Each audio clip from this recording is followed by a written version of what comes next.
100টা BPL wicket হইলো, কেমন লাগতেছে? খুব ভালো। আচ্ছা আরো কয়। আগের দিনই মুস্তাফিজুর রহমান পূরণ করেছেন বিপিএল ক্যারিয়ারের ১০০তম উইকেট।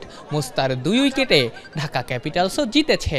স্কুল কলেজের বাচ্চাদের সাথে ভালো একটা সময় কাটানো মুস্তাফিজ তাই খুব খুশি।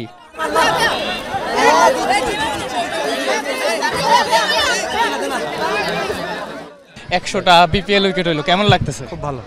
আমরা আমাদের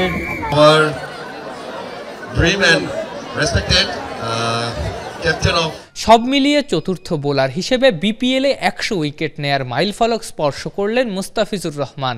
সর্বোচ্চ ১৪৯ উইকেট নিয়ে সবার উপরে সাকিব আল হাসান, ১২২ উইকেট নেয়া তাসকিন আহমেদ ২-এ, ১১০ উইকেট নিয়ে ৩-এ রুবেল হোসেন। মুস্তাফিজ অবশ্য তৃতীয় দ্রুততম বোলার হিসেবে এই কীর্তি গড়েছেন। ১০০ উইকেট নিতে সাকিবের লেগেছিল ৬৯ ইনিংস, তাসকিনের কীর্তি ৭৮ ইনিংসে। মুস্তাফিজ খেলেছেন ৭৯ ইনিংস। আরও একটা মাইল ফলকের দরজায় দাঁড়িয়ে আছেন মুস্তাফিজ। সব ধরনের টি-20তে মুস্তাফিজের উইকেট ৩৪৭টা, আর ৩টা উইকেট নিলেই ১৮তম বোলার ও দ্বিতীয় বাংলাদেশি হিসেবে ৩৫০ টি-20 উইকেটের মালিক হবেন মুস্তাফিজুর রহমান। আফনান পিয়াল, যমুনা স্পোর্টস, চট্টগ্রাম।